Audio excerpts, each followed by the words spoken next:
in a world where we witness a political fantasy that we didn't see 20 years ago.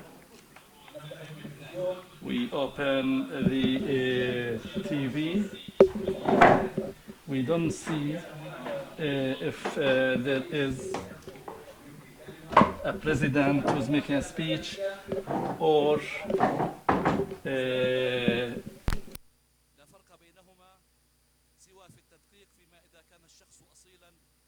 a comedian is making something, a speech, and if it's a comedian or faking the speech. We never thought that the president of a superpower who controls almost 2/3 of the world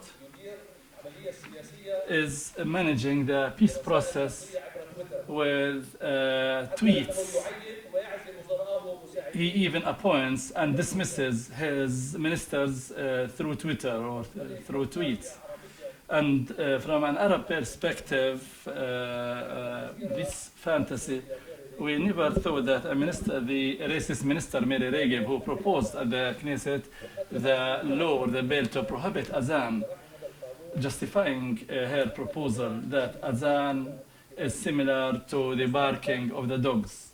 This minister was received at the United Arab Emirates taking a selfie photograph inside the mosque of Sheikh Zayed.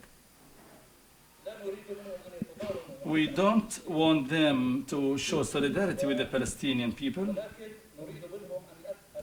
but we want them to stand up for their personal and national dignity. But this seems an over-exaggerated or too far away request. This fantasy, or the first paper, that Europe, collectively within the EU and its individual member states, during every grave violation to the IHL, which sometimes goes to the level of a war crime, mostly Europe objects on the grounds that it undermines the two-state solution. If they are really honest in defending the two-state solution, why do they recognize one and refuse to recognize the other? Maybe one of the factors for consolidating the current situation is that Europe is recognizing one state only. They're recognizing the status quo, and Europe is providing some support, but also Europe is demonstrating some confused politics or policies. And I said this to some German parliamentarian. Why in Germany I am allowed to criticize the German government, but if I criticize the Israeli government according to your own rules, I'll be considered as anti-Semitic. Even in Israel, Israel itself does not consider call for boycott of Israel as anti-Semitic, while in Europe you consider it so. The intervention, the first intervention, for Mrs. Muriel Asberg. She is a colleague at the German Institute for Security Affairs in Berlin on the European development of European position on the Palestinian rights. Thank you so much. I'm not sure if this works. Yes, it does. It's an honor and a pleasure for me to be here again at one of the Muwatin conferences. And I think the subject that was picked for this year's conference is very, very timely. Why do I think so? Because we see two parallel developments taking place. One is the entrenching of a one-state reality with unequal rights and privileges, the fragmentation, ever further fragmentation of a Palestinian state. And the second one is the entrenching of the split between the two Palestinian movements, if you want to call it like that, going hand in hand with two ever more authoritarian systems, where even the democratic facade that we have had for a while is no longer maintained by now. So today, for those who were not clear about that in the past, I think it's become, you can no longer ignore it, and that is there is a contradiction between upholding the Oslo regime, the PA's role in Oslo, on the one side, and the will of the people that does not favor that kind of arrangement. In such a situation, you cannot have a democratic system. And that is one of the contradictions that you have been living that I don't need to explain to you.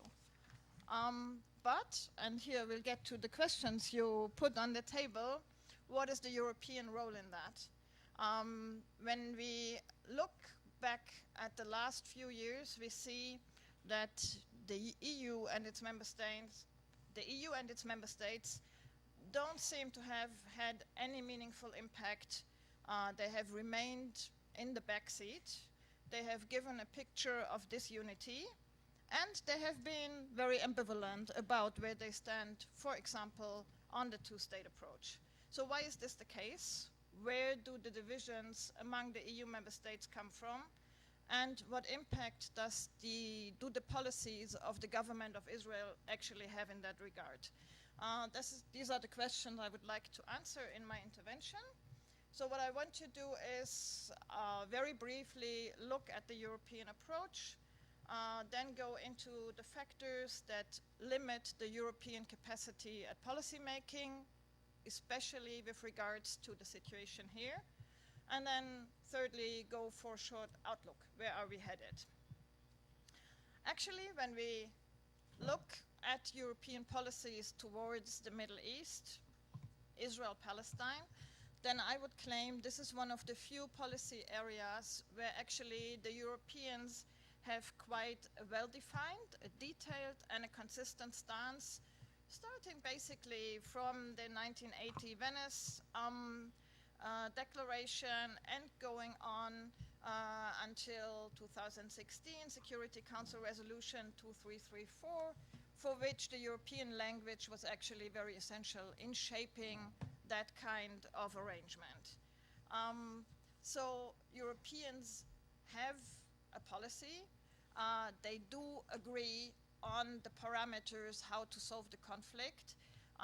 In that international law they see as essential, and they have held that position over the decades. They have tried to implement that kind of stance basically through three main approaches. One is that they have rhetorically adhered to the two-state approach.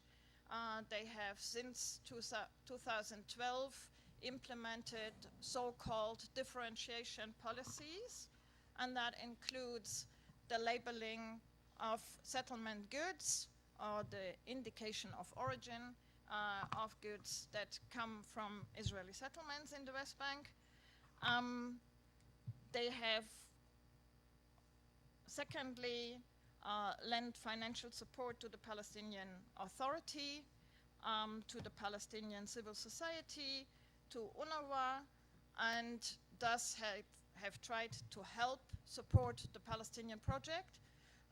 Now, others will look more closely into the aid that is dispensed here. I think it's important to see how much the approach in that support has changed from the beginning, a project that was focused very much on state and institution building, to one that is now almost entirely geared towards just preventing the collapse of the system, just maintenance of the current status quo. And the third element of that European approach is trying to remain engaged in what could become, again, a peace process that is trying to set incentives for Israel and Palestine to engage in negotiations. However, you might deem that relevant in the current situation or not, but that has maintained part of the European approach. What we have seen is that the objective that the Europeans have set for themselves has changed a lot.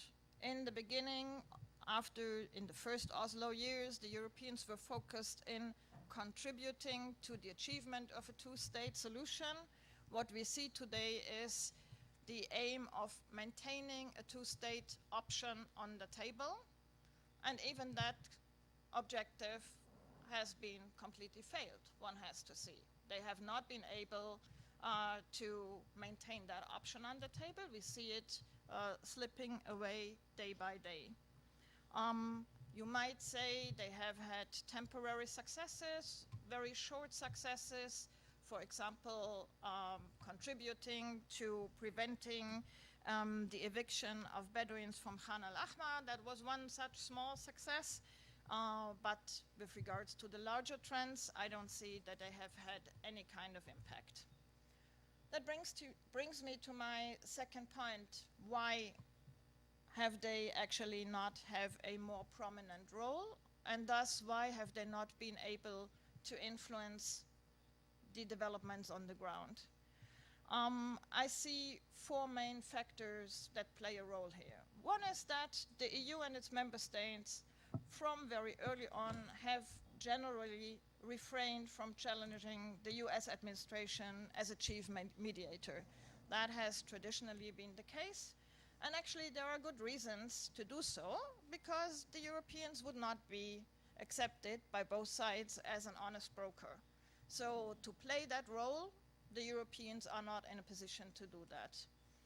And every time they have tried to assume such a position, for example, the French with their peace initiative in 2016, 2017, they failed miserably. At the same time, that staying back, accepting that role in the backseat has also led to a situation where the process has been completely dominated by the US, where the process has remained hostage to the US approach and to US election cycles. And the Europeans have also sort of seen it as an excuse not having to come up with their own alternatives to the American-led process. Second point is, the EU member states have hidden very much behind the EU. So it has always been Brussels that has been pushing for policies, while EU member states have been happy to pursue their bilateral relations with Israel rather than defending EU policies.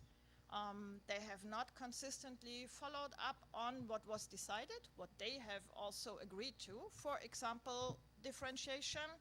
So when we look at the picture today, labeling actually is not implemented in Europe, with very few exceptions.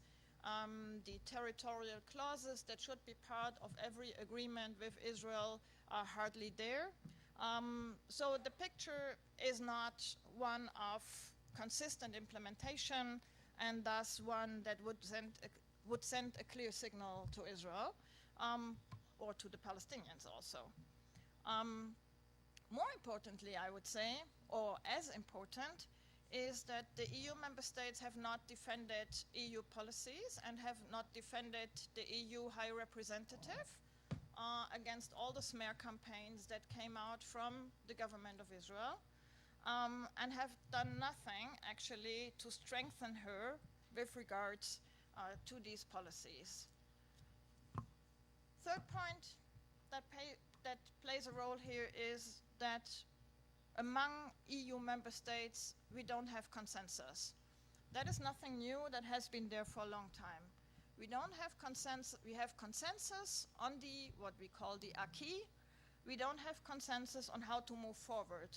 And that concerns mainly three elements. We don't have consensus with regards to the general approach. Is this about bilateral negotiations between Israel and Palestine, or is this about an international conference, multilateral setting? We don't have agreement on the instruments that we use. Is this mainly about pressure? Is this mainly about raising the costs of the occupation? Or is this mainly about incentives, embracing the parties to the conflict? And we don't have agreement on how to deal with the situation on the ground. So do we cooperate with the occupation authorities when we implement projects in Area C, for example? do we ask for compensation? Do we ask for compensation for projects that are being destroyed? Here, the Europeans are completely split and can't find a common line. Those are all the factors that have been there for a long while. What has changed over the last few years is that divisions among EU member states have increased even further. And again, there are a couple of factors why that has been the case. First and foremost, I would say the divisive policies of the government of Israel, the agenda of which has been to correct what they see as the unbalanced approach of the EU, and trying to prevent any kind of consensus when it comes to Israel-Palestine between EU member states, to stop the efforts at labeling and also to get member states to relocate their embassies to Jerusalem, to strengthen the Israeli claim on Jerusalem. And last but not least, the objective of delinking the relations between EU member states and Israel on the one side and the Middle East peace process or the conflict on the other side.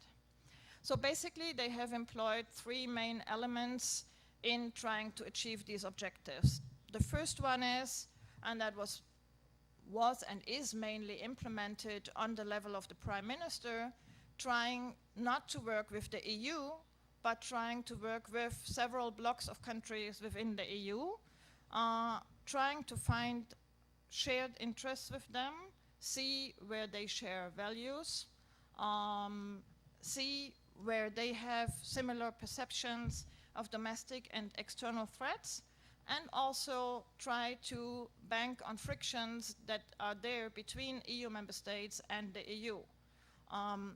That might be on domestic issues like rule of law issues with the EU Commission. That might be on foreign policy priorities, have to do with issues of migration, for example. And actually, the government of Israel has been quite successful to build these relations with blocs, mainly the V4 country, the Visegrad countries, the Baltic countries, the Hellenic countries, and the Balkans. They have also at times not so much worked on that state level, but rather on the level of leaders, and that was very helpful in building such relations with Italy and Hungary, where you have leaders that have that share a lot of values with the current Prime Minister of Israel. The second element of that has been a campaign that has been mainly led by the Ministry of Strategic Affairs in Israel, Gilad Erdan, and allied or associated NGOs, and that is a general smear campaign that aims at delegitimizing the PA, UNRWA, the Palestinian civil society, and everybody who works with them, including progressive Israelis and critics of the occupation.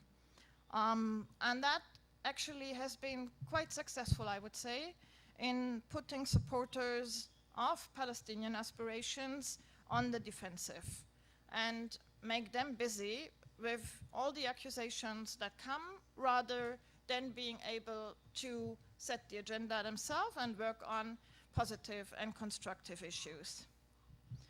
And the third element in that has been to delegitimize any criticism of Israel and the government of Israel's policies as anti-Semitism through the International Holocaust Remembrance Alliance, an alliance that has been pushed by the government of Israel and that has also led to the establishing of so-called anti-Semitism coordinators on the level of the EU and in almost all EU member states. And it is these anti-Semitism coordinators who today serve as a venue entry point for Israeli government policy into European member states, and again serve as an entry point also for the other elements that I've been mentioning, especially Gilad Erdan's smear campaigns. And we've just seen that last week happening in the EU Parliament and also in Germany, where these people meet with our Minister of Interior without the Foreign Office even being present there. There are more issues that are relevant for these divisions that increase among EU member states. I just want to mention two more. One is, of course, you have mentioned it also, Issam, the Trump administration's policies, as we have some member states that have very close relations with the US and that look more towards the US in terms of security partnership than others. Yes. The more divisive US policies become, the more divided Europeans also become. And the last but very important factor is the rise of right-wing parties, coalitions, and governments in Europe. Coalitions that often share a lot of values with the government of Israel, that seek the alliance with the government of Israel because of the shared values on the one hand, but also because that kind of relation serves as a means of whitewashing them against accusations of anti-Semitism. And we see that very strongly in the country I stem from, where we have a right-wing movement that is begging Israel to accept it, and in that attempt does all kinds of things in favor of Israel. For example, establishing a caucus in the European Parliament called the Caucus for Judea and Samaria. As a consequence of these divisions, what we see today is that the EU is not active and cannot come to common stances. It doesn't mean that they are not consulting in different formats, but they're not able to come up with statements that are supported by the E28, only in very rare circumstances, and they don't have the capacity actually to push policies forward and present anything that would be, well, an alternative to the current approaches of others in the international community. I don't have much time left, but I want to still look forward a little bit. We will have a new High Representative replacing Mogherini next month, Josep Borrell, the Spanish foreign minister. He's a socialist. He is considered much more open to Palestinian ambitions and aspirations. I would expect for him to be more active on Israel-Palestine, and I would still be very hesitant to think that that would change the overall picture that I've been trying to give here. Why is that? Basically, again, three reasons very shortly. One is that the workings of the EU that have nothing to do with the Middle East just don't allow the Europeans to focus on that problem for the time being. And that is linked to the second one, that this problem, the situation here, is not a foreign policy priority at all in Europe today. It's not.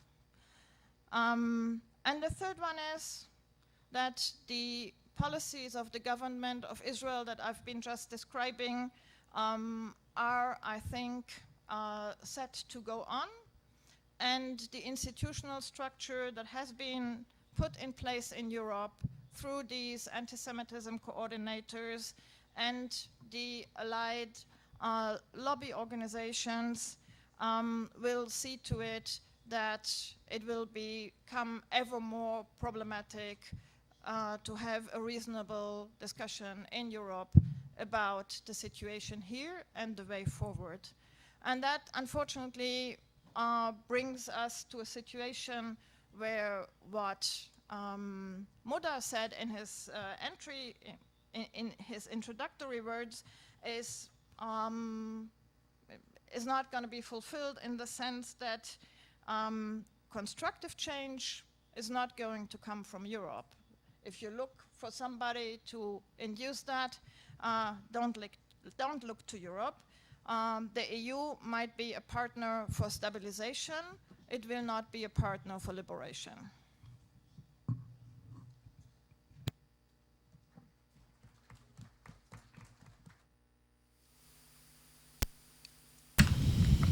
Thank you. موريل أكيد راح يكون في There will be time for shedding more light on the question here through the discussion and the Q&A. This is about Europe, and so that we don't say the Italians are to be blamed. We should hold ourselves accountable. Our generation was raised up to call Arab regimes as a bad word, to use the word Arab regimes as a bad word. And then we were hoping for new regimes, and then we failed we tried our own regime, but we failed in all aspects, and we imported from the Arab regimes the worst of the laws and the systems. And we reached a state of a political stalemate, an impasse, and also social slacking. Do we have options? Yes, but are we ready to pay the cost of these options? Are we ready to leave our comfortable positions and pay the price that is needed? I will leave it now to Dr. Zbedi, who is a professor at the master's program here at Birzeit University, and a different faculty member also. And so his question, are Palestinian political elites part of the impasse of the Palestinian National Liberation Project? The answer is yes. I can give you the answer now, but Dr. Zbedi will tell us why they are part.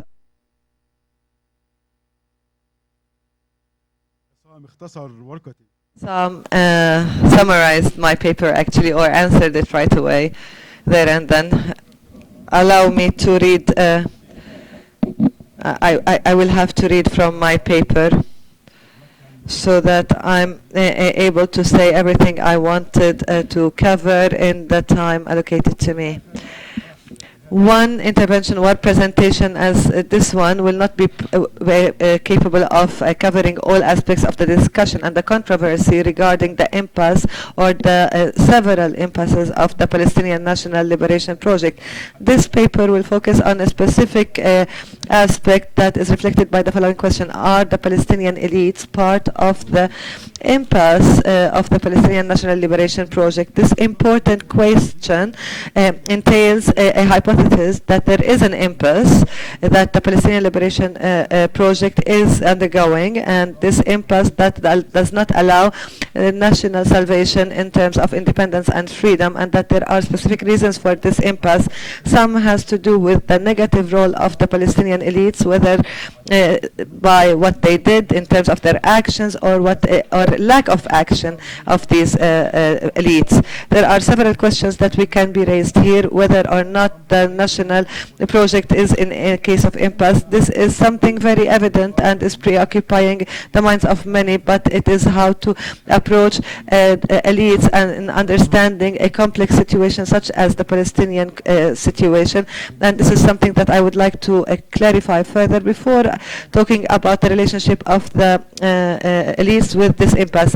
The methodology of analyzing the elites. This methodology starts with a hypothesis that all governance regimes, political regimes, whether democratic or authoritarian, are elites that control directly or indirectly and influence the type of decisions and uses the financial and moral resources to achieve their interests.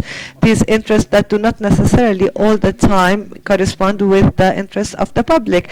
Such as other forms of analysis, such as democratic, Marxist, legal, institutional, or developmental methodologies of analysis, we can understand the methodology of analyzing the elites as an instrumental tool to understand the political context and the mechanisms of its operations and to explain its actions and outcomes. This methodology looks at the political elites as groups that work together to coordinate efforts among the different actors within the society to devise policies and address the challenges. And since these groups govern or seek to govern, that they try to activate the political life, maintain community balance, spreading values and ethics that are collective to the political group that they want to control. Some of these groups start to frame the citizens and try to, and the others try to mitigate the authoritarian type or nature of the regimes, and therefore some people see that these political elites are a lever that is needed to maintain social balance and stability and achieving political, economic and social development. There are three perspectives that, or entry points to look at the elites. Some look at them as a group or that rules or seeks to rule, and the criteria here is the power. And the second looks at them as a values and or a range of values that makes a group of people qualified to rule others, where by the criteria here is ethical. The other point of view looks at the elites based on their function within the society, since the criteria here is functional. For purposes of this presentation, I do not define political elites as a group of people that is coherent and homogeneous or unified, or as a group that where the members have value or ethical or political privileges, but rather as groups that are as multiple as the people and the members of the community and the different interests of its individuals and the discrepancies among their ideologies and political thinking, and that they have the resources that can control or influence the system of power and can do many main functions that affect the state and the society. This definition says also that the elites are different from each other in terms of their interests and level of influence and in influencing decision-making processes and translating them into public policies. And according to this definition, I tried to answer the main question of this presentation. Are the Palestinian elites part of the impasse of the Palestinian liberation project? Undoubtedly, the Palestinian case is a good example or a good case study for monitoring and analyzing the role of elites, since this is a state where there is no sovereignty of a state, and the whole political space or arena is controlled by the elites, whether these are political, economic, social or cultural elites. These elites, since the Nakba, had played an important role in the national action and activism that in the 60s led to the emergence of the Palestinian resistance movement that established the PLO, that mobilized Palestinians and took their question to the international arena and international community, so that it becomes a political question after being for long a question of refugees who are fragmented and dispersed and are the custody of different countries. The absence of the sovereign state had increased the importance of these elites and made them more influential in framing the political system, and they had the resources and took decisions regarding the Palestinian liberation project and the details of the lives of Palestinians wherever they are. This does not mean that these elites were free, but for long they have been subject to many restrictions and parameters that were imposed by the powers of others, especially, for example, the state, the occupation, and also to a certain extent the regimes in Arab countries, or even both Israel and Arab countries.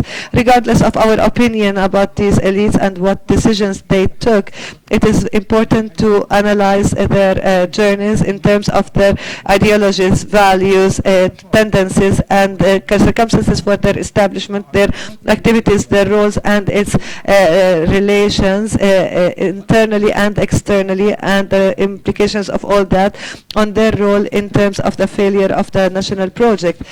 In referring to the definition of elites that I used earlier, we can say that the political elite in Palestine today, and here I want to speak in a practical sense, this elite includes the president of the PA, the Prime Minister, the heads or the leaders of factions and political parties and members of their political bureaus, the ministers of the Ramallah government, those who control Gaza Strip, heads of security agencies and armed agencies, and also members of the national and legislative councils, editors-in-chief of newspapers, advisors of the president, the reform, traditional tribal reform activists, imams at mosques, some leaders of civil society organizations, some intellectuals and community leaders, businessmen, private sector, including those who are dealing economically with Israel. These elites, we see that they are not coherent or homogeneous. We see the political, the institutional, some who are secular, some religious, some are independent, some are a part of parties, others are not, and the elements of these elites are not based on specific social factors due to the absence of class divisions within the Palestinian society to a large extent, and also to absence of sectarianism and ethnic discrimination or minorities, and as a result these elites use force instead of dialogue, compromise and partnership, and they improvise instead of going to institutional planning, and the absence of national references that control the work led the conflict among these elites that led to the detriment of the Palestinian society, as is the case with the current internal division. And the conflict was heightened by the obsession of these elites of power and to control, and because this will give them gains and privileges, despite the fact that the elected institutions, their legitimacy had elapsed after the end of their legitimate terms, and this they are also subject to ideological influences and political and external financial influences made them parasitic to a large extent, so that they are living off external support or illegitimate internal sources of financing that created space for a lot of corruption in the absence of laws and the absence of transparency and accountability. Briefly, the political elites are elites that have been separated from its liberation origins and roots, and became involved in fighting over the management of a power that is paralyzed, that has not the minimum qualifications for a continued existence. These elites, regardless of their ideology and the nature of their composition and to what extent they are legitimate, had caused whether aware or without their awareness, whether out of good intention or bad intention, had led to the failure of the Palestinian liberation project after long decades of struggle and sacrifice. And this is reflected in the situation that Palestine lives today compared to the major successes that the Zionist project is achieving in view of the regional and international changes today. The question is, are the Palestinian elites part of the impasse of the Palestinian Liberation Project? The answer is not only yes, but they are not only part of the impasse, but rather they created the impasse to start with, and liberation and emancipation will not be achieved under the continued existence of these elites and their control of what they call the National Liberation Project. And for that claim, I give you the following justifications and rationale. The lack of consistent objectives. The story of the Palestinian state summarizes the failure of the Liberation Project, and whereby the political elites abandoned the one democratic state on the full Palestinian soil for a Palestinian state on a 1967 borders, and this was also abandoned practically for a state without Jerusalem and that has settlement blocks and that is demilitarized and maybe can accept to be under the control of the NATO. And this was justified sometimes under realpolitik or pragmatism, and sometimes by the visionary and ingenious nature of the political elites, that the leaders of whom think that they can see what others cannot. therefore there is no clarity today about the objectives of the liberation project, whether it's state or rights, and how to achieve that. And they share the failure in identifying these questions or answering these questions, whether from the ruling elites or the elites in the opposition. Lack of close links between the objectives and the instruments. There was a unilateral control by the elites over the instruments for realizing the national rights. There was the armed resistance in the beginning that was not an option for a long period of time, and it was replaced by negotiations without achieving any positive impact in both cases. Today, the part of the conflict is about Fatah accepting or endorsing negotiations without resistance, where Hamas accepts resistance without negotiations. Therefore, the vagueness of the objectives means that the instruments are used in a chaotic manner that is detrimental to both options, and also the changing of the instruments shows that there is a lack of vision and political vision. Instruments has no value without their function and serving the purposes for which they are used. And the feasibility of these instruments is defined by the answers to the following questions: who resists, who negotiates, why, how, and when?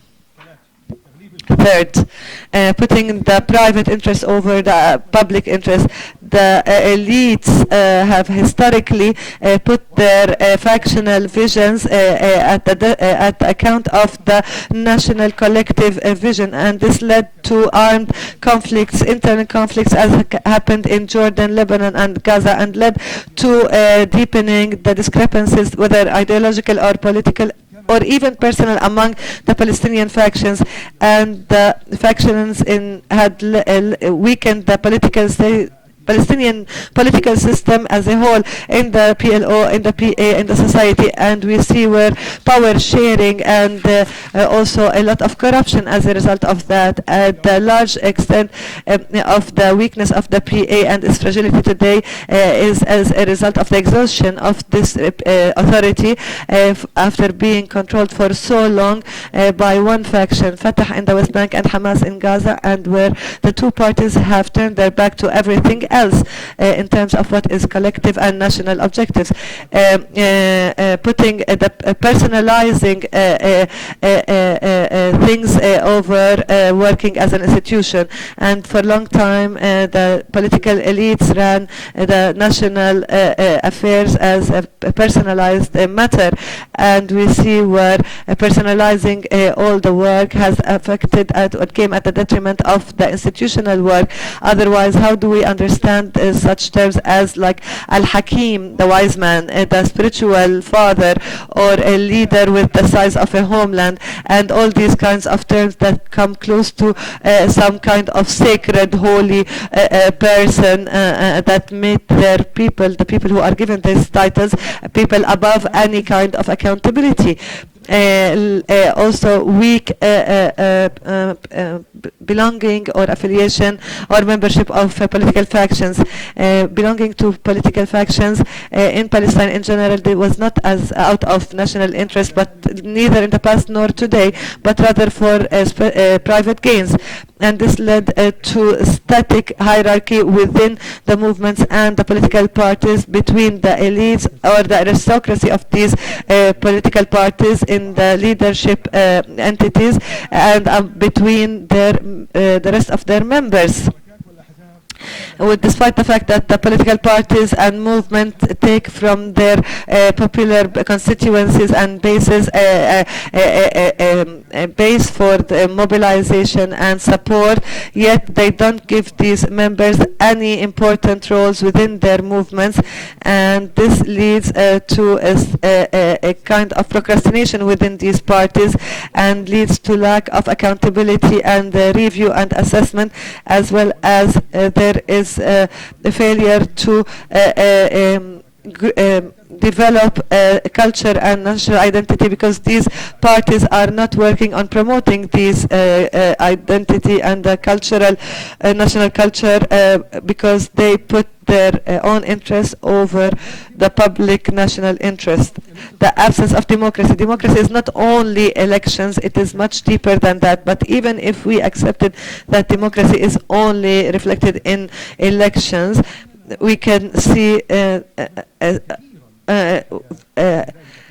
we see that it is almost completely absent from the lives of Palestinians. In 1996 elections, the elections were not conducted to reflect the intentions and the will of the Palestinian people, but rather to legitimize the Oslo Agreement and to produce a Palestinian partner that is able to implement any agreement. The same was repeated in the presidential and legislative elections in 2005 and 2006, which came to mark the end of the Arafat era and the beginning of a new era that is more rational and less inclined to violence and extremism and more open to Israel. And these presidential elections laid the foundation for almost an absolute power that managed the country through decrees and took control over the financial and symbolic resources, and has become very powerful over everybody's else.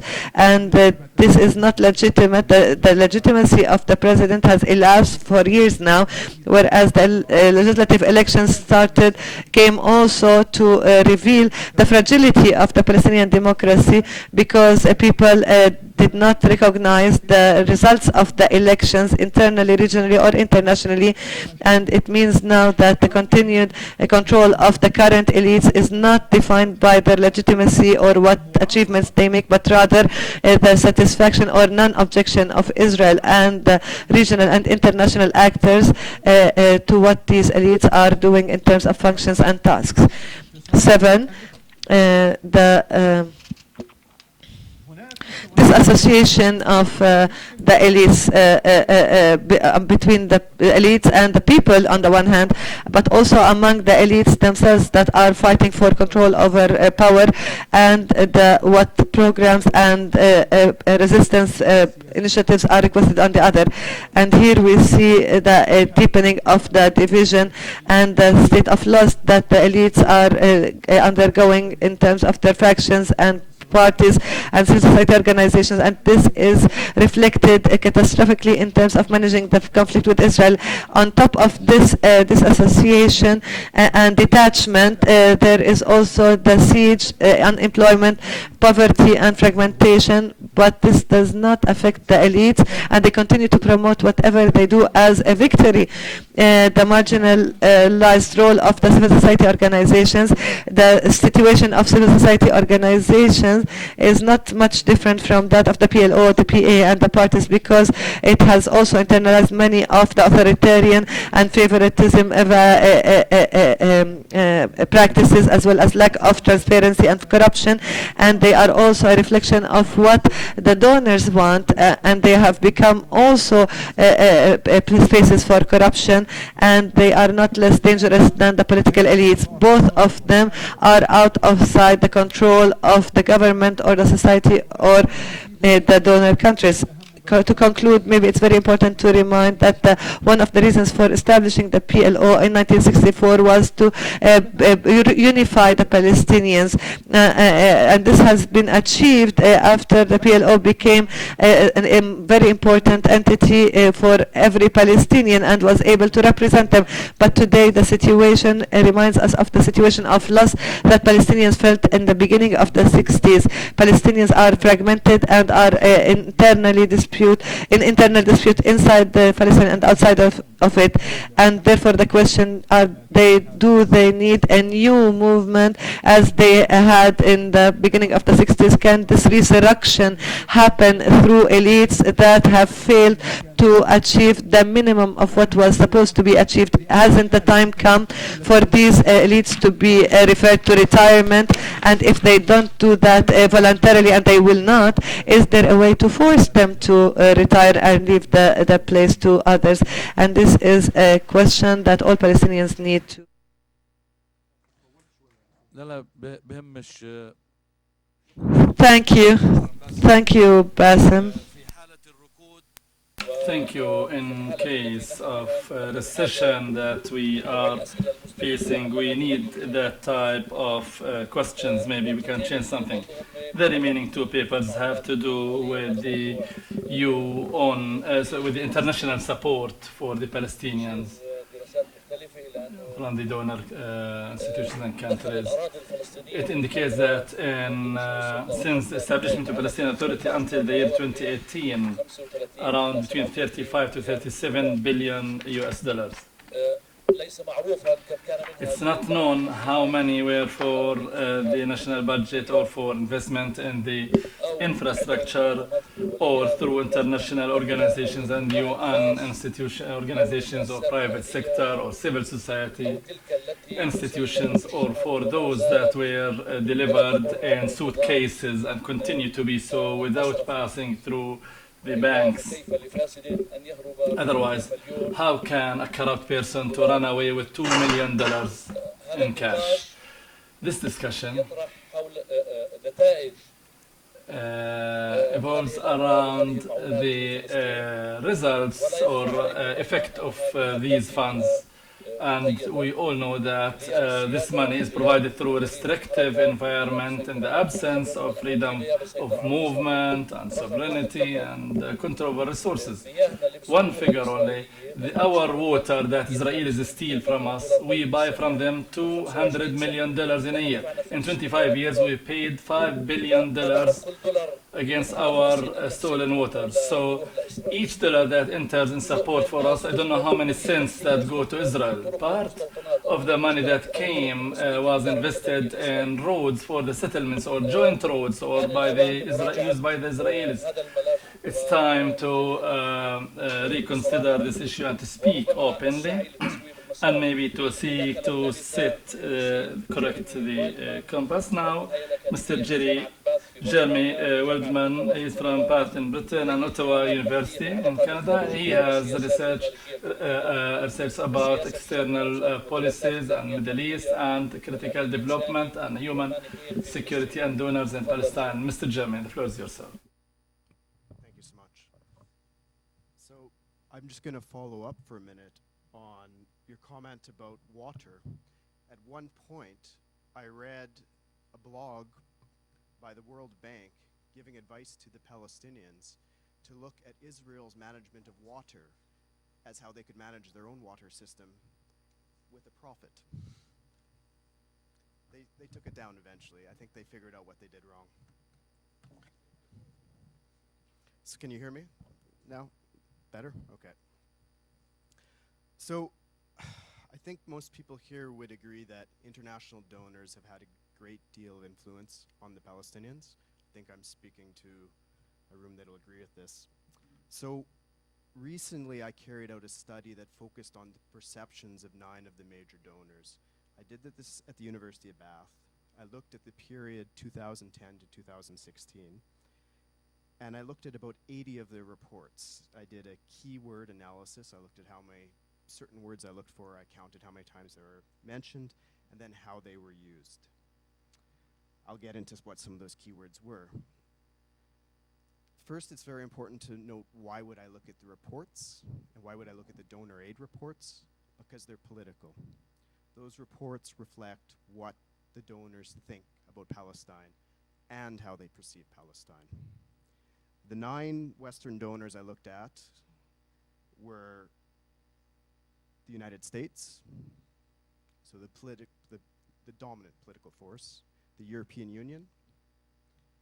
I also looked at multilaterals like the World Bank and IMF that have had a great influence on Palestine. Canada, the UK, Norway, Sweden, and Germany. These donors, out of the, let's say, 35, maybe it's reaching $40 billion now that they've spent on what I call Oslo aid since 1993. Those donors account for, out of that 35 billion, 15 billion. So every $7 spent, 3 were spent by these 9 donors. They have a great deal of influence on the overall model of development aid in Palestine. So I conducted this study to better understand how these donors perceive the Oslo peace process, Palestinian development, Israeli military rule, the ongoing colonization of Palestine, and I can tell you they never refer to it as colonization, and just how these processes work together. This was all carried out using, I used very terminology that those donors are familiar with. I looked at it through 8 effectiveness principles, and all of these donors have agreed to these principles. So the Paris Declaration and the Accra Agenda for Action, but also common knowledge of fragile states, on how you should give money in a fragile state. We'll call Palestine a fragile state. I would call it a settler colonial situation, but for the donors, you could refer to this as a fragile state. So I'm going to focus on a few of those keywords from this study, and the first one really refers to the strength of analysis. Do the donors really recognize the situation in Palestine when they're looking at Palestine? So what stood out of with reviewing the reporting by the donors is how they perceive the situation here. Strong analysis on the context of a fragile and conflicted state, again, a terminology they would agree to for Palestine, is critical for a donor to avoid doing harm. In other words, you need to know what you're doing if you're not going to harm it. It's like being a doctor. You need to know what your patient's condition is. You need to know how to treat that condition before you get involved. And donor aid is equally complex. It's been referred to as being as complex as neurosurgery. So strong analysis was not always common amongst the donors, and this is particularly the case for the ones based in North America. So the United States, Canada, and I also lumped the IMF and World Bank into here because they're based in Washington, D.C., and you see this common theme. This can be observed in the way they account for the most key processes undermining Palestinian daily life, what contributes to poverty here, the human rights situation, and the occupation and colonization of Palestine. So the key words I focused on for this point are, do those donors use the words occupied, occupation, settlements, settlers, and colonization? I think we should agree that they should all use the words occupation, occupied, settlers, and settlements, right? This is pretty much the problem for Palestinians. Let's say 1967 Palestine right now. So starting with Canada, I gave an extra, I looked at even more reports for Canada because the reports were wanting on information. There wasn't much information in them. Canada never referred to there being an occupation, settlers, settlements, or colonization in 2 types of reports. From 1998 to 2016, their official statistical reports on development assistance, and from 2008 to 2016 in their reports to Parliament on official development aid. So Canada, so again, the strong analysis is you should recognize what the main problems are, and Canada wasn't even referring to there being an occupation. Likewise, in about so that was about 1,000 pages, but that's looking at all of Canada's international aid. For the U.S. Government Accountability Office, in about 160 pages from reports from 2010 to 15, the words occupation, settlers, settlements, or colonization are almost never mentioned. Although the IMF did reference settlements a modest 31 times across 587 pages and 16 reports to the AHLC from 2010 to 2017, this averages slightly less than 2 mentions of settlements per report. So the AHLC, most people should know it, it's where the donors meet twice per year in order to discuss Palestinian development aid and how they're going to fund and what they're going to spend, and most of the big donors attend this. The IMF and World Bank and the Quartet all give reports there, and other donors as well. The other terms for the IMF, occupation, settlers, and colonization, are basically not mentioned in the IMF reporting, except for a footnote. So once they reference, footnotes are important sometimes. They reference an UNRWA report with the word occupied in the title. And that might have been their way of breaking that barrier. The World Bank, it might be the intellectual driver of Palestinian development and defining what kind of funding you're going to get and what kind of programs you're going to have funded. It generally does a better job than Canada, the US, and IMF at assessing what the context is. Generally, it's not the best donor, but it's better than Canada, the US, and the IMF. So in 739 pages, in 19 reports that I reviewed from 2009 to 2017, largely written for the HLC, the bank never mentioned colonization except for once. And this is the only time any donor I looked at mentioned it once. And it was probably by accident, because it was a report from Maz, where they had a title of the report, "The Economic Base of Israel's Colonial Settlements in the West Bank." But for the World Bank, it might be quite controversial even to put that name of a report from Maz into this footnote of their report. The World Bank also mentioned the word settlers 19 times and settlements 68 times. So this is over many years. They only mentioned them, though, in they only mentioned the word settler in 5 of their 19 reports. And references to settlements are only made in half of the reports. So this is your most important analyst for the international community of what kind of development aid you should be getting. They're designing development aid where they almost never use the word settlers and settlements. In the largest of the bank's reports, I reviewed one, a 239-page report that covered the years 2001 and to 2009. It only mentions the settlers 3 times and settlements twice. And this is in spite of the settlements growing perhaps faster in this period than at any other period of time.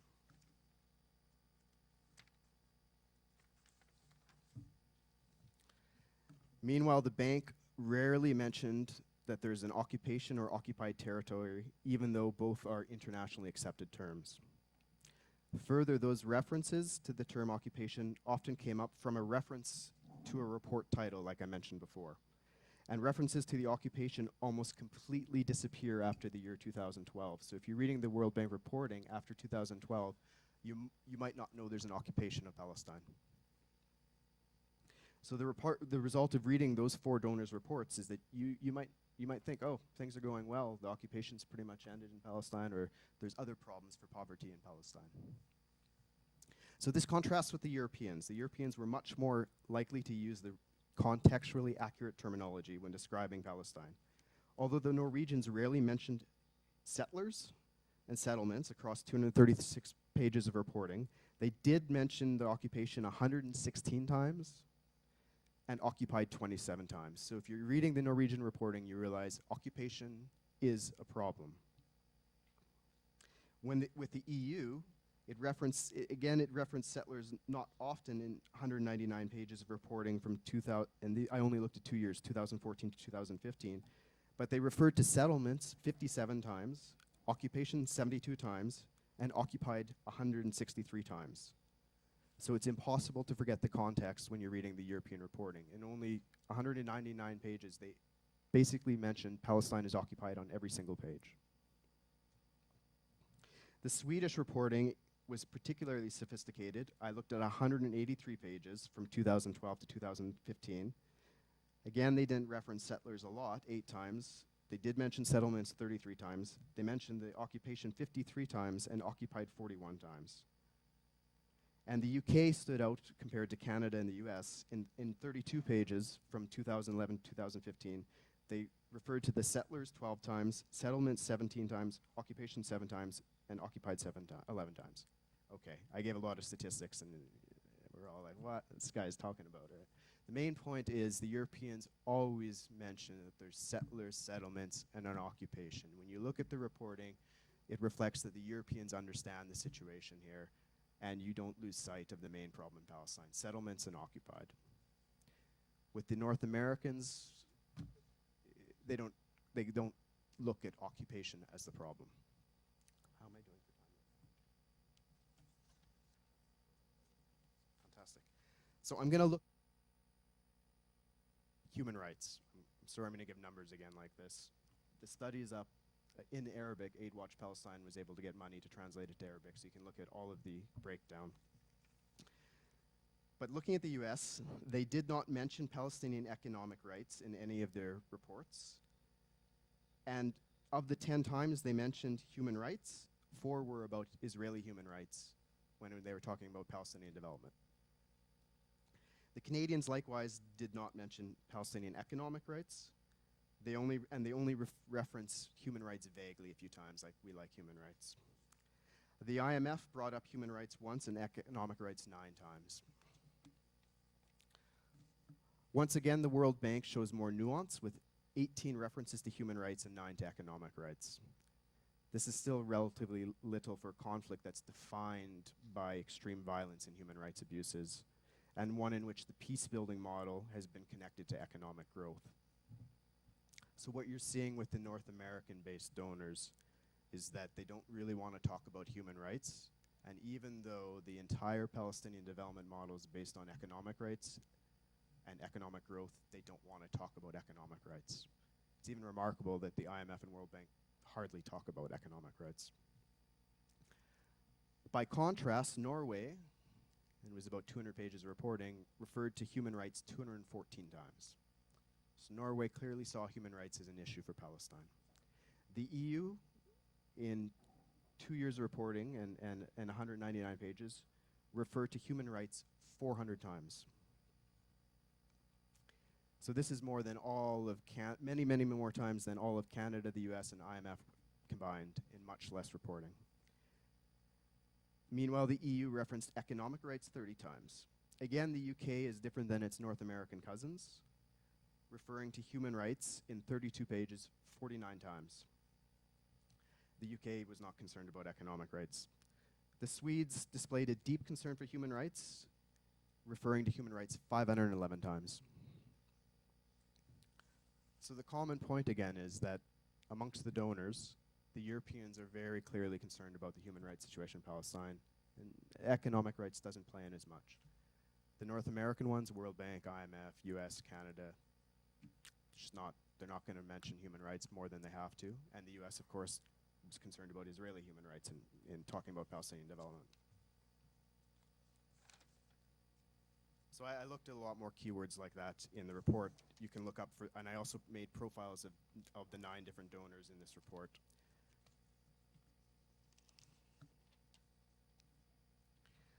I also interviewed about 40 policymakers from the different countries, and I wrote up an analysis of what they thought about the situation in Palestine.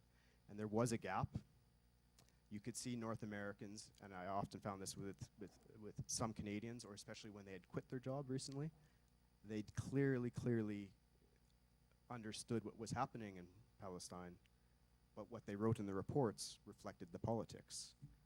And the politics was, for the North Americans, you need to stay away from words that are sensitive like occupation, occupied, settlements, and human rights. So there's a bit of nuance here amongst the donors. We can see that the Europeans have more promise. The problem is, and I think Muriel got to this, the Europeans are really just going to follow the United States, and they're just hoping and waiting that there's a new administration in the US and it will take a different approach. But the problem is, in the US and in Canada, the World Bank and the IMF, these real determinants of Palestinian development aid, they refuse to acknowledge what the situation really is. And in the process, they contribute to making this situation worse in Palestine. Thanks.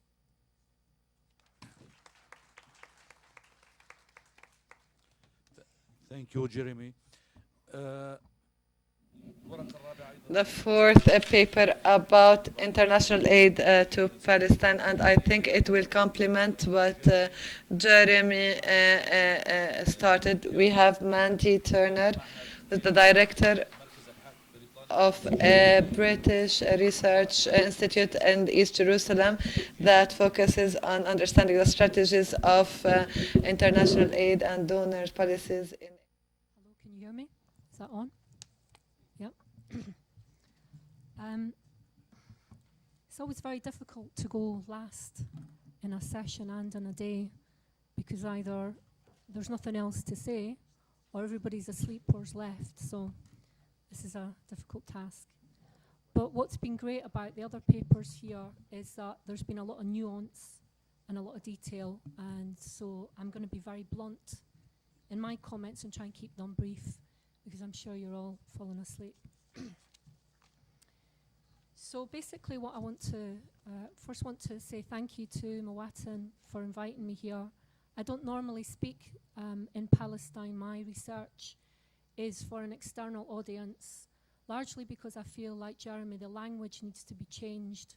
We need to have researchers going and speaking to Western audiences mostly about what is happening here, that it's a colonization, that it's an occupation, that it's violent. So most of my research and interventions are abroad.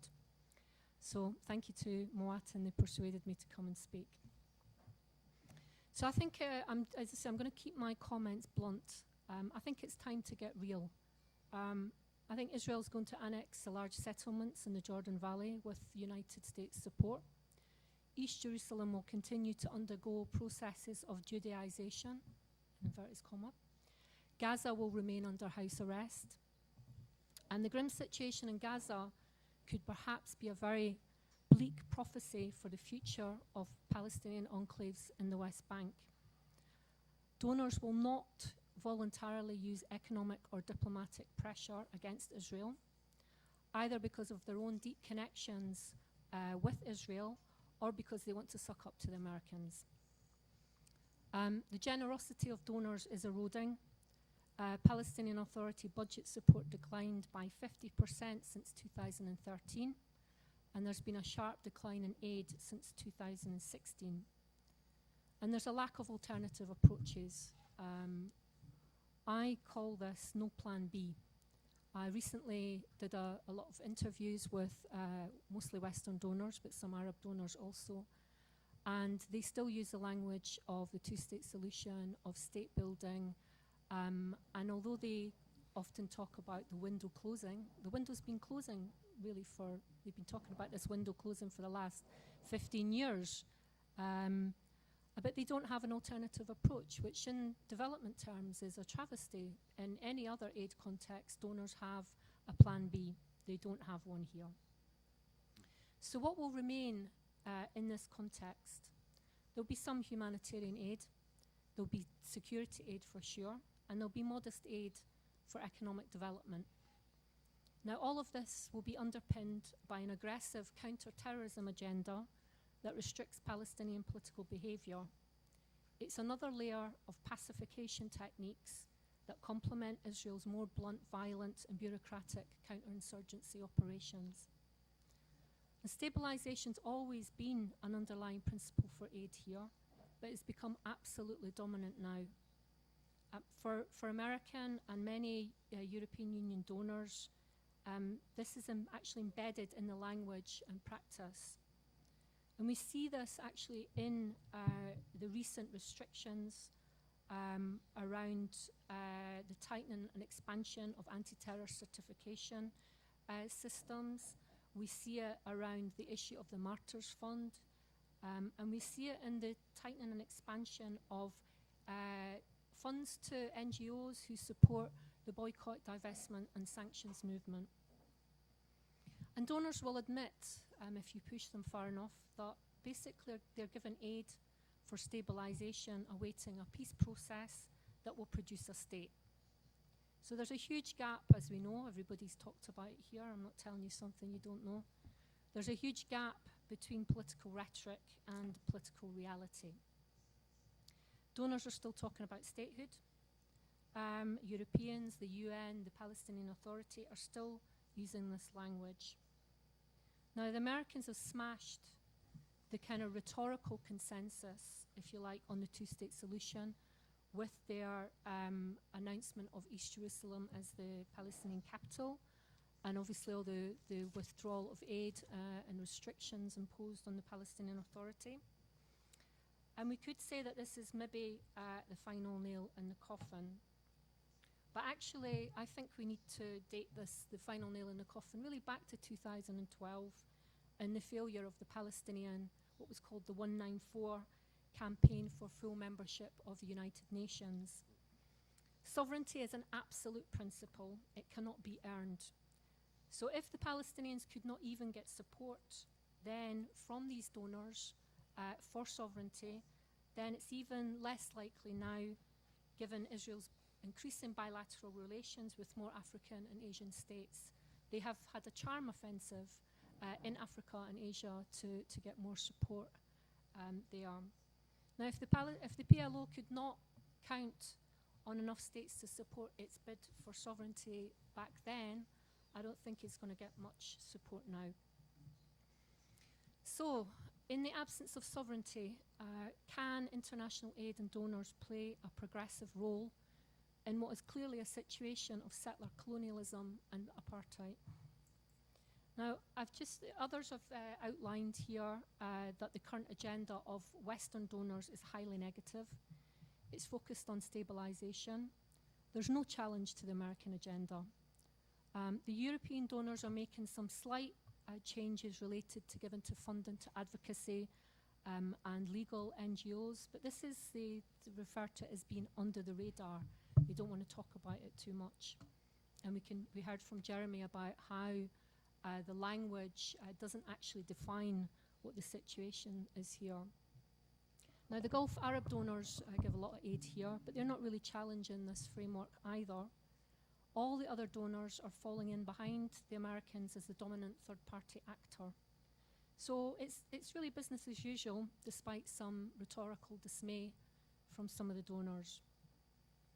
So most donor aid funds are going to be dispersed in exchange for compliance with the status quo. And that's the status quo that's eroding further towards Israeli annexation and Bantustans. So what I'm going to try and propose now is, rather than to continue in the analysis of the aid agenda and how much it supports the occupation, I want to offer some demands that could form the basis for a new aid agenda. I'm completely cynical about this being adopted, but it's absolutely imperative for the Palestinian leadership and civil society actors to create their own set of demands. Perhaps some of the ones that I list here could form the basis for discussion. So first of all, we need to start off by asking, what is the broader purpose of aid here now? In a situation of settler colonialism, deep and possibly irreversible de-development, intensive fragmentation, Bantustanization, and an aggressive American counterinsurgency and counterterrorism agenda. So that's the first thing we need to get straight. The second thing we need to get straight is we cannot expect donors to act ethically. They either cannot or they will not. Now, some of the less belligerent donors and international agencies will continue to focus on humanitarian assistance, and now we see a discussion of resilience. What does resilience mean in this context? To kind of help Palestinian communities weather the storm. I think you've got your own concept for that. It's Samud, I thought. Now, as I say, some donors are doing some work under the radar in Area C and East Jerusalem, but the only picture they see is of an eroding development and governance context and less money. So this means that Palestinian political elites, and I'm sorry, like Bassam's just like completely rubbished them all, but Palestinian political elites and civil society organizations, the institutions that largely take donor money, they need to make decisions and create a framework on the conditions under which they are willing to accept donor money. If they do not, then this matrix of control and aid as counterinsurgency will continue. You will be smashed, controlled, neutralized. Now, some of the principles that could guide a new aid agenda is, firstly, only work with donors who do not operate with a counter-terrorism agenda in terms of their aid policies. Okay, that's the absolute bare minimum. Secondly, only work with donors who do not push anti-boycott, divestment and sanctions restrictions as part of their aid. Donors should not be allowed to interfere with Palestinian support for BDS. Thirdly, we need to shift the language and the reality away from security towards human development through support for local causes, particularly small-scale investment and local real estate. There should be less focus on macroeconomic indicators. Fourthly, a series of meetings should be convened. A series of meetings should be convened between MAS, the economic policy think tank, grassroots organizations, perhaps organized and coordinated through the Pingu network, small and medium enterprises, and possibly some progressive donors and some heterodox economist friends to develop a strategy for Samud and call on the top 10 donors to follow it and plug into this. If they do not, then don't take their money. There are multiple strategies that could be discussed here, but a consultation process is absolutely required to map a way forward. There's lots of other things I could say here, but I've been told I've only got a couple of minutes left. So we know that most Western donors have said that ending security coordination could mean that their aid missions will leave. So let's let them ship out. Let's help them pack their bags and their offices, let them leave. Palestinians absolutely need to propose an alternative security strategy that focuses on how to protect themselves against settler violence, land confiscations, supporting human rights defenders, and how to allow and foster open political debate. It should never have been just a strategy of security for Israel and the settlers and the Palestinian elite. It was wrong from the start, but it's most definitely wrong now. It cannot underpin a strategy for Sumud in the face of settler colonialism. Donors who, again, balk at this or want to reject it say, bye-bye. Another principle is that you should only work with donors who remove Palestinian organizations from the terrorism list, including the PFLP, Hamas, etc. Also, don't work with those who implement a no-contact policy. This might mean that you don't work with anybody, but you do need to gain a strategy here. Now, obviously, the elephant in the room is this achievable? Maybe not. The foreign policies of donors, the domestic political constituencies of these donors, and US policy is an obstacle. But I would argue that whether we are cynical or not, and whether we think that such an agenda would mean that a lot of donors are rejected and their money rejected, this is absolutely necessary. You, as Palestinians, you need to start controlling the donors rather than being controlled by the donors. I'm not here to tell Palestinians how to democratize your movement, which is the title of your conference, but I do think you need to try and democratize the donors. We have a saying in Scotland, who pays the piper calls the tune, the piper being the bagpipe player. So the person who plays the bagpipe player can decide what gets to be played. You cannot rely on donors to be ethical, so you have to decide who you work with and what your priorities are. You need to create some principles and stick to them and make organizations stick to them. Thank you.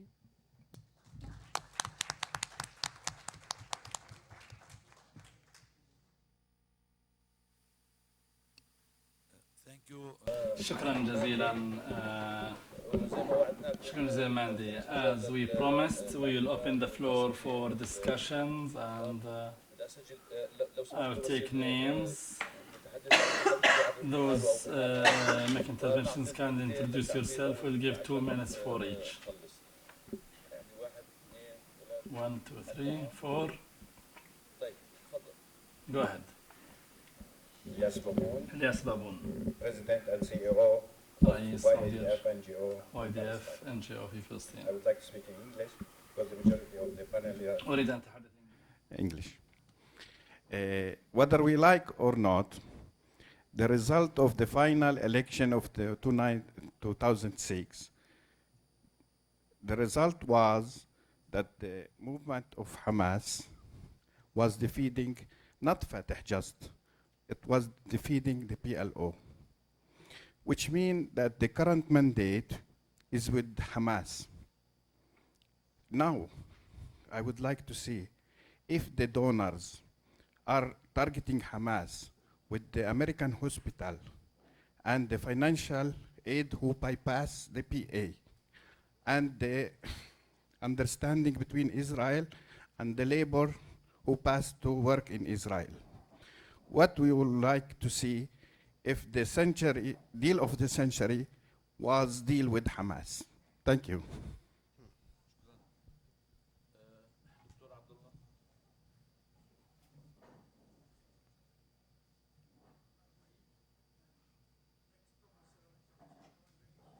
شكله مش شغال المايك. question to Ms. Yes, it's okay. Now it's okay. A question to Ms. Asberg. What was and still the impact of the pro-Israeli lobbies in several EU countries on its policies vis-à-vis the Palestinian-Israeli conflict and the Palestinian political and legal rights? A comment on your speech, Mr. Waldman.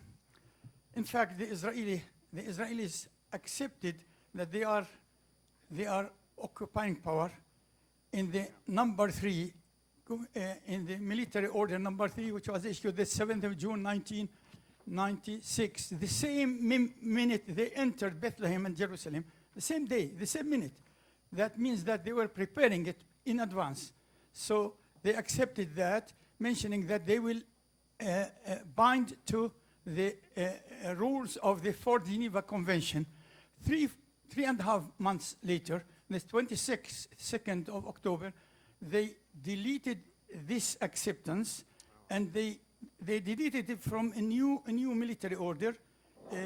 Article 35 of the order was not mentioned in the new order, which means that they don't accept to apply the Fourth Geneva Convention. They are not occupying power. So it was very cutely and foxily, in a foxy way, it was mentioned. These are the tactics of the Israelis. They began, for the first few months, say that they are occupying this country. Few months later, it was called the administered territories. Then sometimes the territories, many of them, they used to say territories. Then it was called, after Begin, during the left, the ruling party, the Labour ruling party, it was more foxy and more cunning. But when Begin came, he said, this is our country, we liberated it, this is our territory, this is, we are not occupied, so bluntly and so openly. So the tactics were different between the two parties, and then most of them were so cunning in such a way that the tactic is in serving their far targets.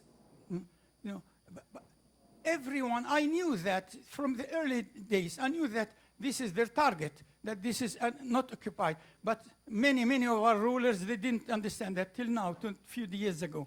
Thank you. شكرا. Then we will have conclusion. And Mais and Majdi, did anyone raise his hand?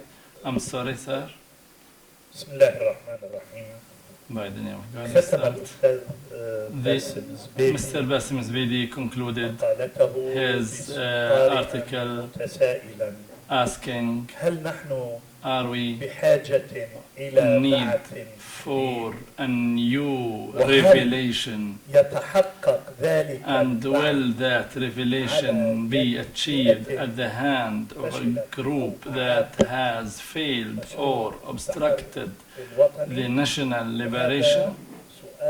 And this is a serious, confusing question that requires deep thinking, but it leads us to the summing of all the presentations, all of them in fact, because it is the role of the elite in obstructing liberation. In my humble point of view, that a critical view made us understand this diagnosis of the role of the elite and their responsibility over the crisis of the liberation movement. And I say all of us, we have the same ideas, but same eyes. But we are different in the looks, and the looks alone are not enough. And the looks should be further deepen to become a vision, then deepen to become to develop into a position. So we are really in bad need for positions and visions that bring us back to our source, and this requires a struggle, an ongoing struggle, and a renewable revolution all the time, which means pushing new bloods in the already dried veins and numb feelings and exchange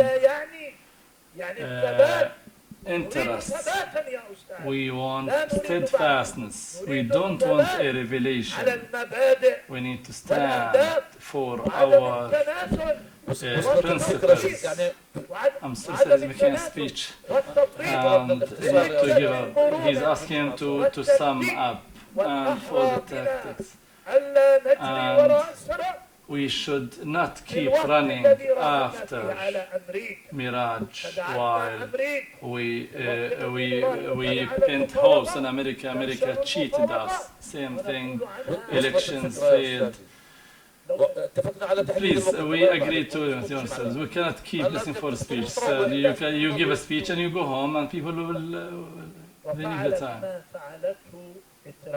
And Trump did whatever they did. To make it capable of protecting itself.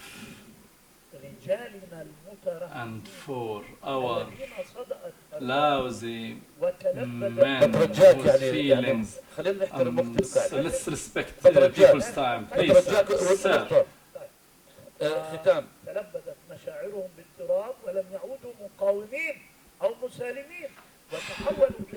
They are not defenders anymore. They don't have any feelings. God, please, someone please ask to give me a break for the translator, sir. There are rules for the discussion. Please respect us, sir. Please respect our rules.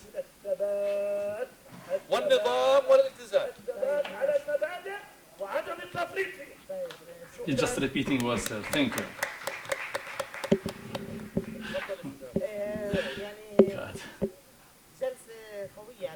It's a strong session anyway, and Sandy's conclusions are really great and important, and what Jeremy mentioned is extremely important.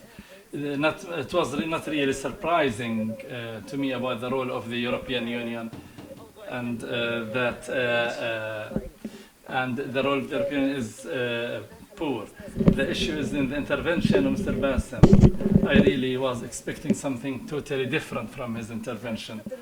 I saw that this paper was based on the analysis of the elite. Maybe we agree or disagree over the analysis of the Palestinian elite, but even in the analysis of the elite, Mr. Bassem gave a generalization and placed all the elite in one basket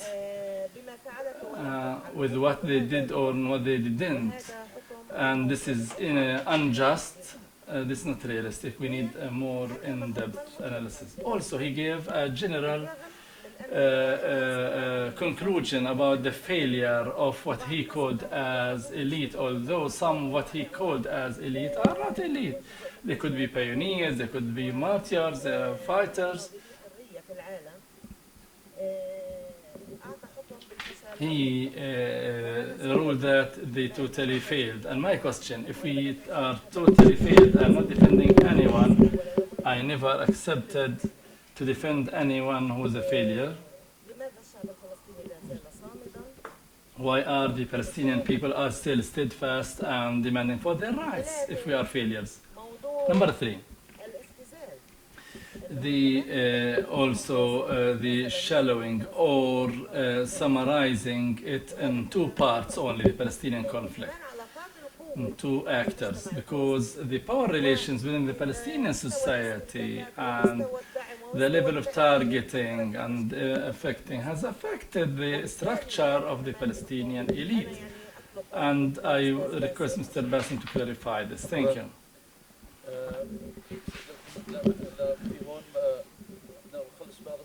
we'll finish with this line and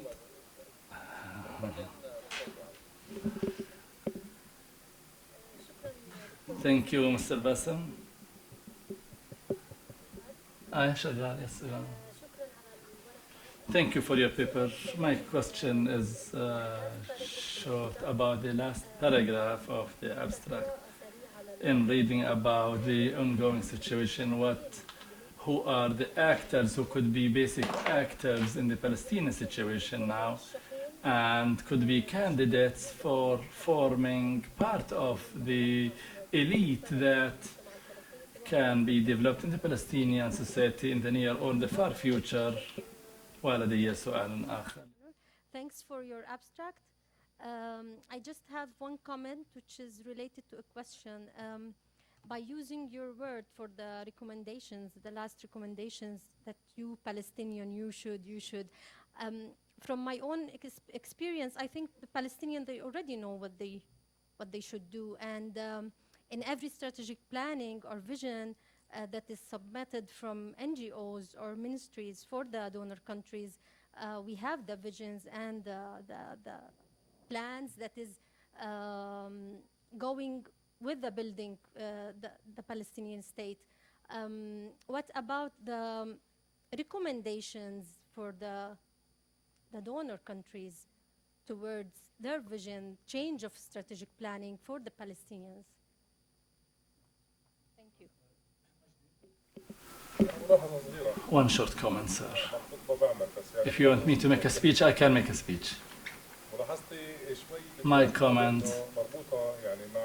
is related to Morel and Bassem together jointly, because the EU has a poor or weak role, and maybe they are to blame for partly for that, and other factors, Trump administration and others.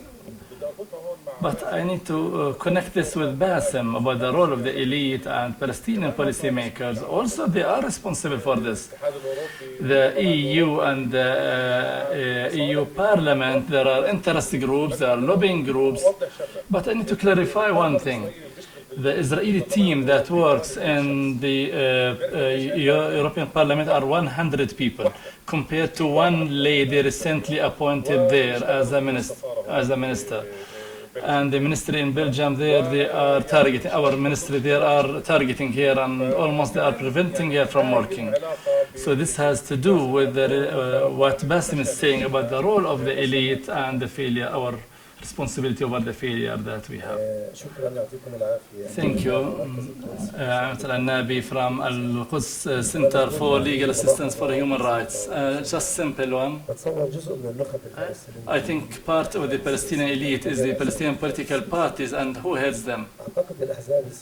I think the political factions, without generalizing, they have a crisis. Some of them, they have a crisis of a program and leadership. The previous program is not the same as that of today, and they have a crisis of generations.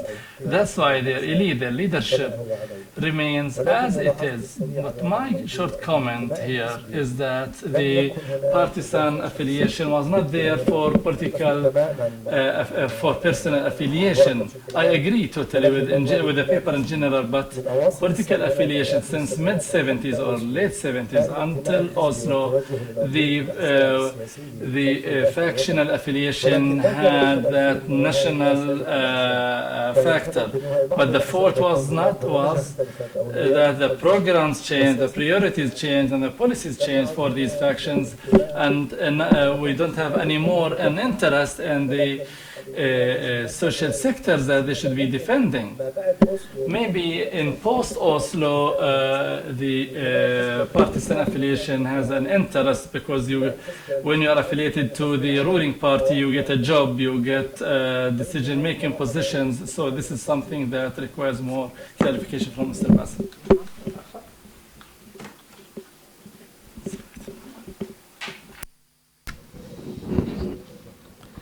Thank you.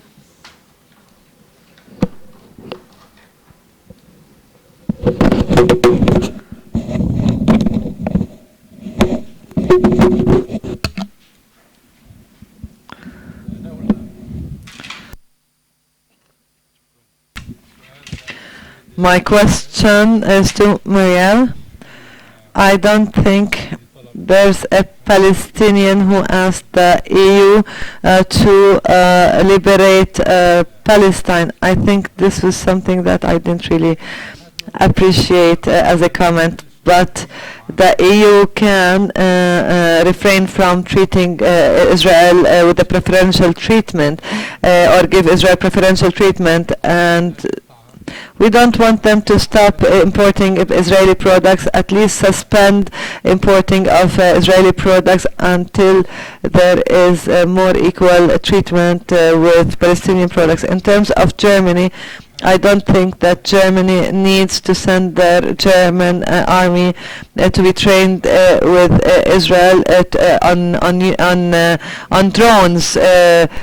On how to operate drones. I think that the planes that exist in Israel, the Germans say that they didn't buy them, but rather they leased them.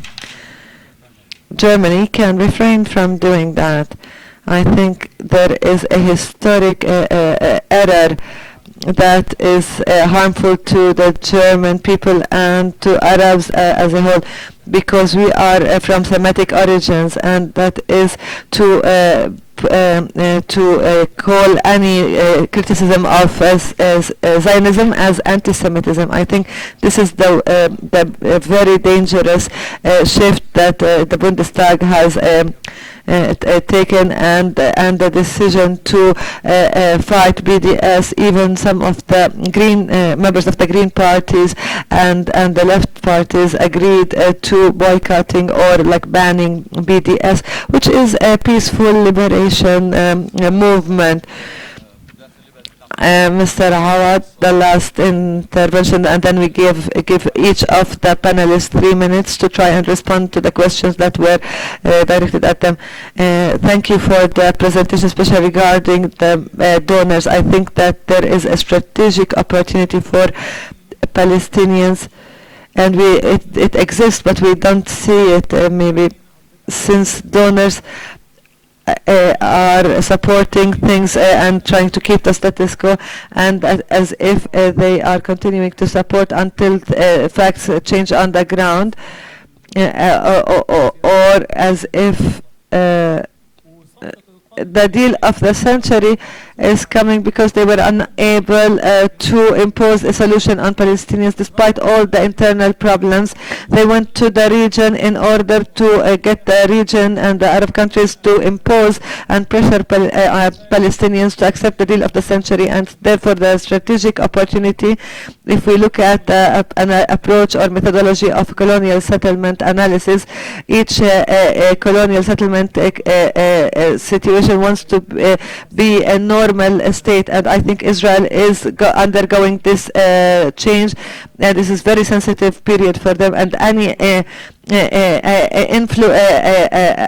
impact on that will affect this process.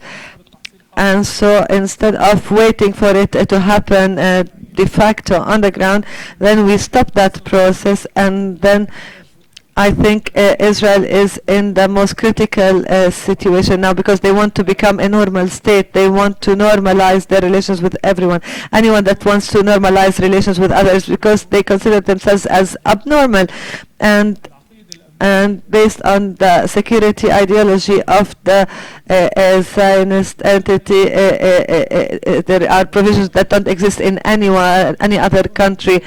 Israel is the only state that say from the pillars of security is to protect the existence of the state. The existence of the state they are not convinced of, or they feel that it is threatened. If they are not convinced of the existence of the state, why do we wait that it becomes on the ground a state when by the elapse of time when we can influence that process? To respond for questions and comments, starting from Mandy this time.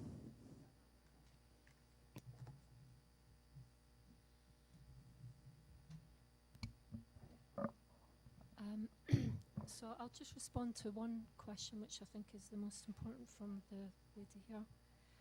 I'm sorry if my language irritated you. It wasn't meant to do that. In fact, most of my work is actually talking to the donors and telling them how they should act ethically. And it's after 15 years of working with these people that I'm telling you they're not going to act ethically.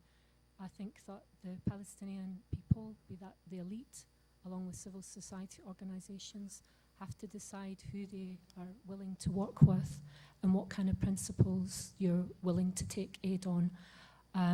Even the most progressive donors, we've heard about the EU, for example, we've heard about the Latin American states. They won't stand outside of what the Americans are doing at the moment.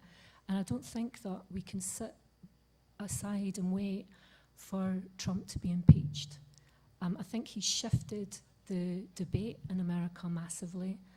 We see in Congress more and more restrictions being put on aid to the Palestinians that is defined by a very aggressive counter-terrorism and counter-insurgency agenda.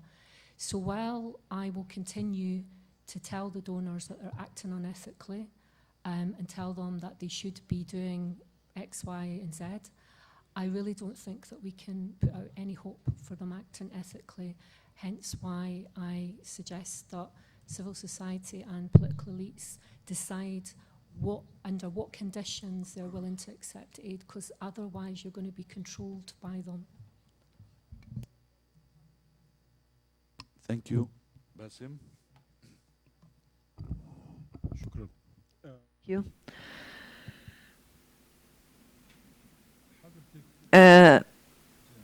You asked a question or made a comment that there was a generalization in my presentation. Yes, there is a generalization because I am not here to conduct a neurosurgery for the elites, but rather for the whole body. And I'm saying that the limbs are sick, but to get into the DNA,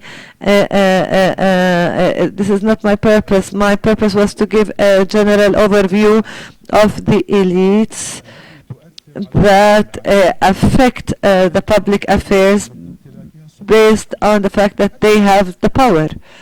This is it. They have the ability to make change or to impact change, or they have the resources and the financial resources regardless of where the money is coming from. And also the oppressive tools such as prisons and otherwise, as well as the symbolic powers, and even the traditional muhtars, the traditional community leaders have these things. And I don't feel that now in this for this presentation we need more specific analysis, except if it's an academic exercise. But I think it is not in the objective of my presentation to do that. Maisa, you asked about those people what should they do, who are the main actors and who could replace the current elites.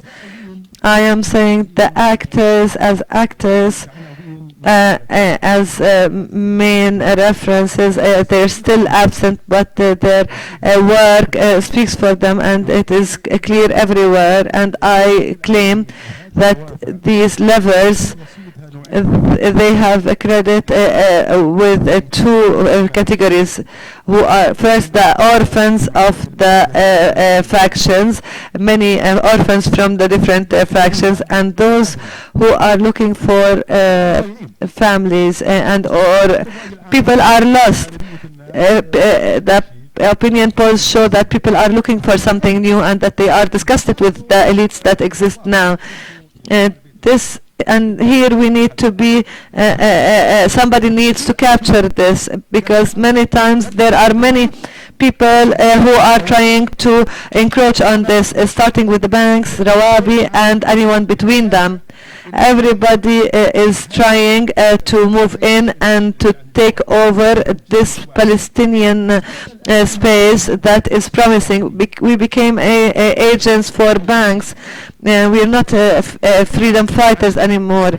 Now in the banks we are called clients, and it is translated in Arabic as the word Amil. Amil is also a collaborator, and so he's playing on the pun of the words here, and he says nobody is objecting to the fact that this is how we are called at banks.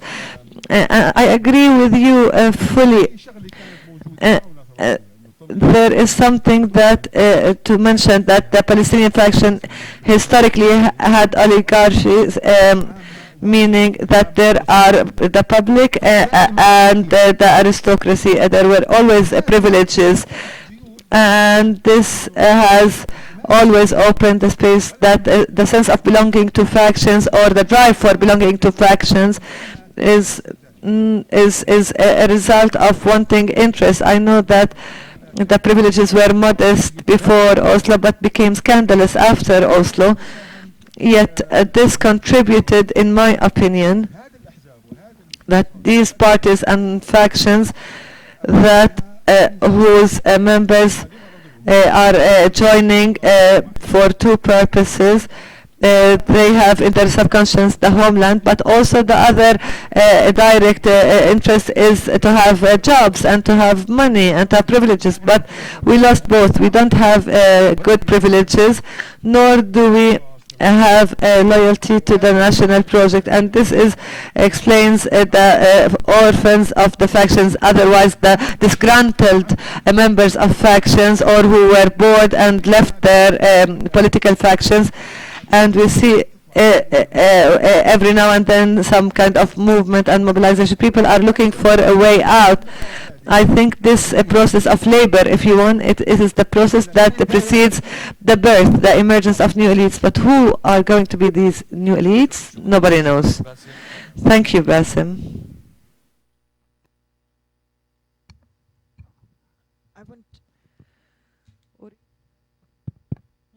It does work.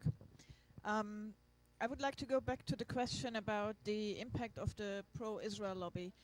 First, I'm not so sure I like the term pro-Israel lobby when we talk about Europe, because it somehow gives us the impression that this is similar to what is happening in the US, and it's not the case. We don't have the same kind of pro-Israel lobby as exists in the US.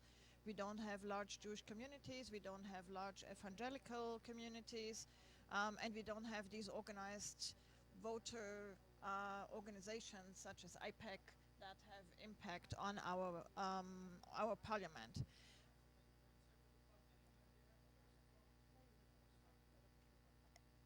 I just want to point out that there is a difference between the way the lobbies are organized in the US and in Europe, and I want to point that out. I tried to make the point that, what I want to say is the impact differs in each country, and that depends very much on the history, the lessons the country has drawn from history, the identity, if you want. And it also depends very much on the current forces in government, the coalitions that are there, that give room for the lobby or don't give room for the lobby. So the situation in Spain and in Germany are completely different. The situation in Ireland and Germany are completely different. Just to give one example for that, when the Europeans introduced the differentiation policy and the guidelines on labeling, immediately those groups who agitate against it in Germany said, look, this is like what the Nazis did. This is don't buy from Jews. And such a stupid argument only resonates in a country like Germany, which, because of the lessons we have drawn from history, makes people not be able to think straight on such a matter. Of course it's not the same thing. It's completely different. But it's very difficult to get that point across in a country like Germany.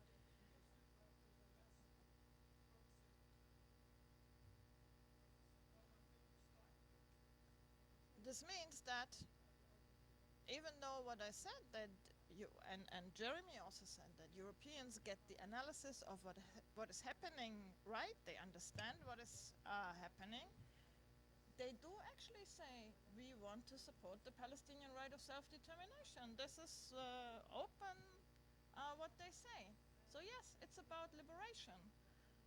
But they cannot act on it because they don't want to confront Israel.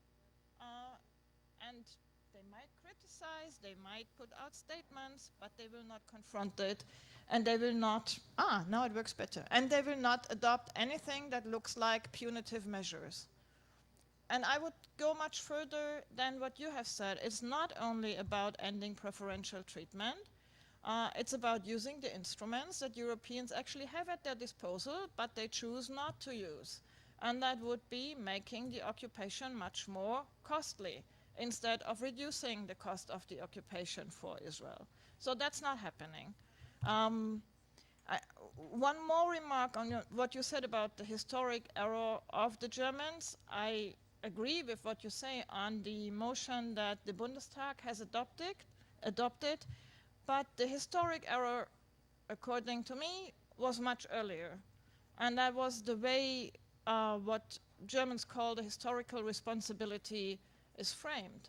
That the historical responsibility that we see because of our history is towards the state of Israel, rather than saying this is a historical responsibility for human rights everywhere, and maybe also for the Jewish people worldwide, but not to a state, and definitely not to a state that represses human rights elsewhere. So the historic era, I think, started much earlier, and the equation of anti-Zionism and anti-Semitism is just a further step in that direction. One last remark on your comment, Majid, on the lack of representation of the Palestinians. I do think that is one major problem. When you look at public opinion in most European states, it is so much against what the government of Israel is doing, but this is not translated into action. And that has to do with the situation that one side is working very heavily on the political class and on public opinion, on the media, and the Palestinians are absent. And that makes it very, imbalanced. Thank you. Last comments by Jeremy.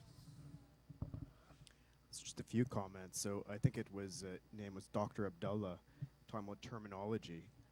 I used to write grants to get Palestinians money, and I always knew with certain donors, don't mention certain words.